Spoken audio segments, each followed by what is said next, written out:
Hai hai, gimana kabarnya hari ini? Semoga semua dalam keadaan baik-baik saja ya, tidak kurang suatu apapun.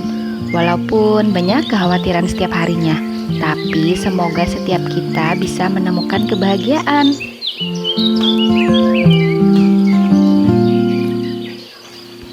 Kemarin-kemarin aku check out di toko Oren guys, untuk membeli beberapa perlengkapan perawatan wajah. Gak yang mahal-mahal ya kan, yang seperti ini melokal. Karena kulitku kulit badak guys, jadi pakai apa aja cocok. Yang penting kulit kita selalu dirawat.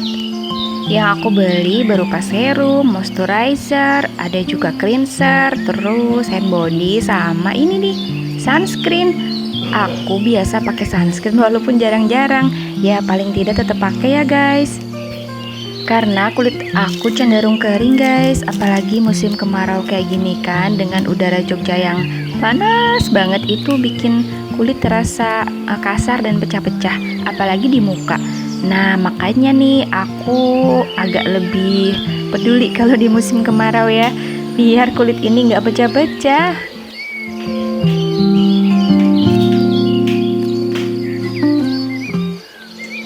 Kalau kalian gimana guys? Masih pakai perawatan kulit juga nggak? Ya nggak harus mahal sih. Kayak contohnya aku paling ini habisnya sekitar 60.000 guys. Dan itu sudah dengan free ongkir. Jadi ya seenggaknya ya kan kita sisihkan sebagian uang untuk membeli ini. Dan ini bisa awet sampai beberapa bulan ke depan. Awet karena mungkin aku makainya jarang ya guys. Ya udah deh, kita simpan-simpan dulu stok dari perawatan kulitnya ya guys. Aku biasa taruh di sini aja di depan pintu kamar mandi karena aksesnya lebih mudah ya. Sekalian waktu kita keluar kamar mandi itu kan masih seger, fresh kulitnya. Jadi biasanya aku langsung pakai. Karena kalau aku taruh kamar, nanti pas udah selesai mandi itu aku malah lupa. Kadang kelewat, oh ya udahlah gitu kan, nanti ujung-ujungnya nggak dipakai. Oke deh, buka-buka paketnya udah selesai. Sekarang saatnya kita kembali ke habitat. Hari ini rencananya aku tuh pengen masak itu loh, apa namanya, stok frozen untuk anak-anak. Kebetulan di rumah ada dada ayam, jadi ini aku mau bikin katsu ya guys. Katsu yang dari dada ayam. Aku mau potong yang besar juga kecil-kecil, biar nanti kalau misalkan mau makan gitu kan, tinggal kita goreng aja. Ini belinya yang ada tulangnya sekalian ya guys. Biasanya nanti tulangannya setelah aku fillet dadanya, aku pakai untuk bikin kaldu guys. Jadi direbus gitu aja kan, biar untuk masak capcay atau kadang kita masak sop bisa pakai kaldu ayam itu. Oh iya, hari Minggu kemarin itu ada gerhana bulan guys. Kalian nonton nggak? Maksudnya lihat nggak? Kebiasaan udah di sini sih. Kalau di sini tuh nonton itu artinya lihat. Jadi udah kebawa gitu kan, melokal. Nah aku kebetulan lihat guys. Jadi begadang gitu kan sampai jam 2 karena pengen lihat bener-bener sampai full gitu kan. Bulannya kayak apa? Karena aku nggak pernah sebelumnya. Lagian ini bisa dilihat secara langsung tanpa harus kita pakai teleskop. Aku gak mau melewatkan momennya kan, makanya tak bela-belain sampai tidurnya aku tuh jam 2 lebih. Merekam kegiatan hari-hari aku di rumah sebenarnya sebagian dari me time aku guys, buat menjaga kewarasan cenah. Ya buat kegiatan aja sekalian buat menyimpan kenangan ya kan. Suatu hari nanti mungkin kalau umur panjang aku punya cucu, dia bisa melihat kelakuan neneknya zaman dulu kayak apa. Sebagai orang yang tinggal di rumah dan berkegiatan itu terus setiap hari dengan pemandangan yang cuma tembok ya guys. Kebetulan aku orang yang tidak begitu nyaman kalau harus misalnya setiap hari kumpul ataupun berinteraksi terus sama orang. Itu rasanya melelahkan. Dan sampai rumah biasanya cuma tidur, gak mau ngapa-ngapain karena rasanya capek banget. Jadi aku lebih senang menghabiskan waktu sendiri di rumah. Ya solusinya apa ya, selain misalnya aku menggambar atau mewarnai, biasanya aku ngerekam kegiatan aku sehari-hari guys. Itu cukup untuk menyalurkan energi dan kebosanan aku di rumah. Kalau kalian punya kegiatan apa? Mungkin teman-teman aku yang lain macam-macam guys. Ada yang pergi ke salon ataupun mungkin cuma sekitar putar-putar keliling, ada juga yang menulis macam-macam. Ya tergantung kita ya guys, bagaimana mau mengisi hari agar kita ini tetap selalu happy, ceria. Karena gimana pun juga anak-anak dan suami di rumah itu ingin melihat kita tuh dalam keadaan fresh. Nah kita sendiri yang harus tahu cari solusinya bagaimana. Tentunya yang hal positif ya guys. Malah kemana-mana ya guys ceritanya. Ya udah nggak apa-apa, itu sekilas info aja. Oke deh, kita cerita-cerita lagi ya seputar aku tinggal di Jogja. Sudah berapa lama sih sebenarnya aku tinggal di sini? Nah untuk tinggal menetap sebenarnya sejak menikah aja guys, dari tahun 2013. Sedangkan untuk stay itu dari mulai aku kuliah sekitar tahun 2004-2005. Nah, dan saat Jogja gempa tahun 2006 aku juga mengalaminya guys. Dan itu bikin aku trauma ya beberapa tahun dengan suara gemuruh ataupun suara getaran di kaca. Yakin deh momen tidak akan terlupakan itu saat gempa Jogja guys. Bayangin aja ya, habis sholat subuh itu masih laya-laya nonton apa sih acara gosip di SCTV gitu kan pagi-pagi sambil tiduran di kasur rebahan. Dan aku cuma pakai pakaian minim ya guys, karena lagi di dalam kamar sendiri kan. Itu jam 6 kurang 5 menit apa ya, pokoknya 5.55 gitulah.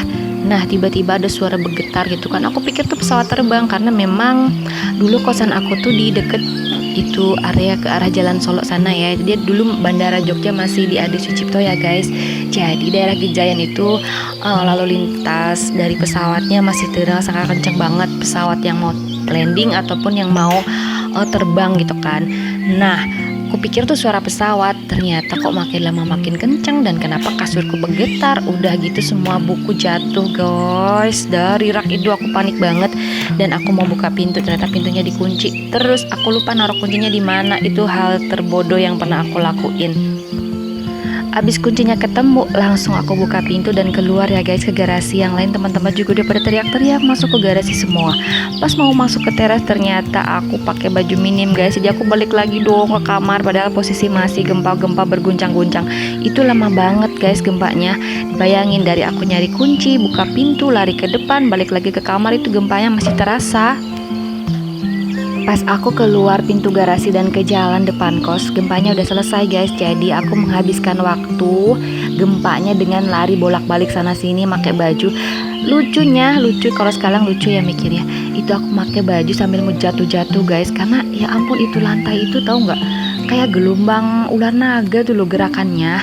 Jadi kita tuh terayun naik turun kayak gitu, persis bener-bener kayak diombang-ambing. Kayak kita tuh berdiri di trampolin gitu loh guys.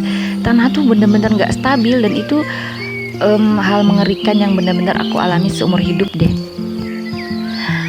Ya udah ya ampun, kok jadi bersemangat menceritakan yang mengerikan ya. Ya karena saking melekatnya dalam ingatan ya guys, gak mungkin bisa aku lupakan deh. Itu bener-bener agak membuat trauma dengan getaran.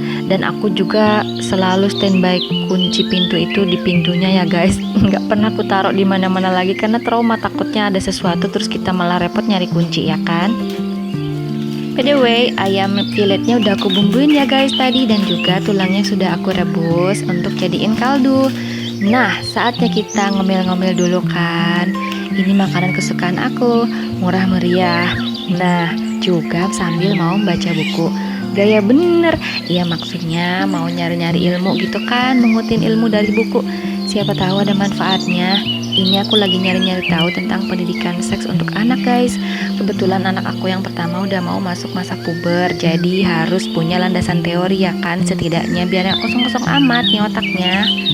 Nah ini aku baca itu buku dari Ayah Edi.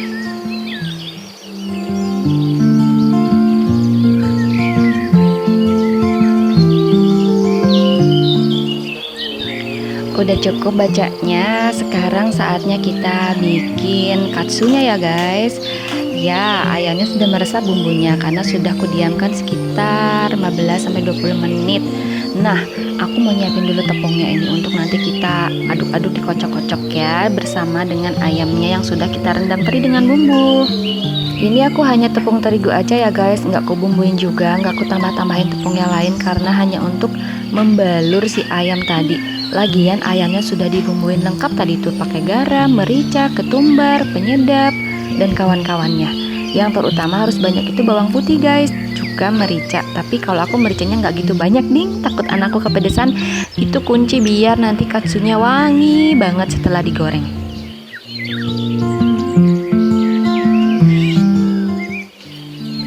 Nah, aku masukkan filletnya, kemudian kita kocok-kocok kayak gini guys sampai terbaluri dengan tepung. Kalau udah, nah kita bisa siapkan untuk baluran dari tepung panirnya. Ini masih ada sisa stok tepung panir sekitar 200 gram. Cukup nggak ya? Mudah-mudahan cukup ya untuk dada sekilo. Nah, kita aduk-aduk dulu deh, kasih air buat nanti berendam di sini guys. Nah, kita berendam di sini nih, ayamnya dicelup-celup lagi sampai basah gitu kan. Pas udah basah, baru deh kita celup di tepung panir. Kita tutup toplesnya dan kita kocok aduk-aduk lagi sampai dia terselimuti dengan baik. Sebenarnya bisa lagi bikin khusus gitu kan untuk celupannya guys. Jadi nggak memakai tadi yang rendaman bekas ayam tadi. Sengaja aku ikut celup di tempat ayam ini aja biar nggak usah ribet guys. Banyakin wadah, banyakin cucian kan. Dan juga jadi kadang banyak kebuang. Jadi aku manfaatkan aja bumbu tadi bekas rendaman untuk dicelup lagi. Lebih simpel, praktis, dan juga hemat. Lakukan proses kayak gini sampai nanti daging ayamnya habis guys. Dan itu memang melelahkan, makanya ini bikinnya lama tapi makannya cuma bentar. Tapi ini anak-anak suka banget dan bisa juga untuk bekal sekolah.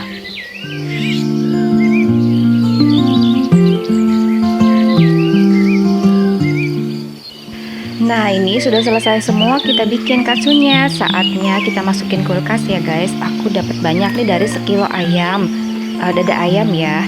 Jadi ada 2 toples kecil dan juga 1 toples yang agak besar. Ini lebih banyak jadinya daripada kita beli nugget juga kan. Lebih baik kita bikin dari ayam langsung. Saatnya kita simpan, masukkan ke dalam freezer. Jadi saat mau makan tinggal kita ambil dan digoreng.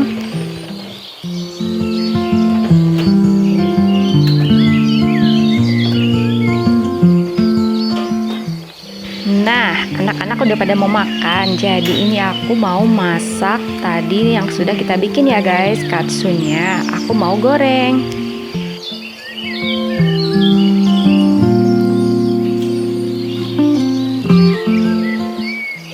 Nah, praktis kan kalau mau makan tinggal kita goreng aja. Oh iya, saat menggoreng perhatikan juga apinya ya. Jangan sampai si ayamnya ini gosong tapi belum matang. Cuman percayalah gampang kok masaknya. Apinya jangan terlalu besar dan ini sudah matang, siap kita angkat. Tak terasa sudah beberapa bulan aku merekod kegiatan aku hari-hari di rumah. Terima kasih ya guys buat kalian yang sudah menonton aku, melihat kegiatan aku sehari-hari. Semoga saja ada manfaatnya, paling tidak bisa menjadi hiburan. Oh iya, aku juga minta maaf ya guys kalau selama perekaman selama ini terdapat banyak kesalahan, misal kesalahan pengucapan atau kesalahan dalam hal lain-lain yang tidak aku sadari. Dan juga terima kasih sudah mengikuti kegiatan aku hari ini ya guys, masak-masak di rumah dan juga sering sharing cerita tentang kegiatan aku di Jogja, pengalaman dan kisah aku di Jogja. Terima kasih, sampai jumpa di konten yang lainnya.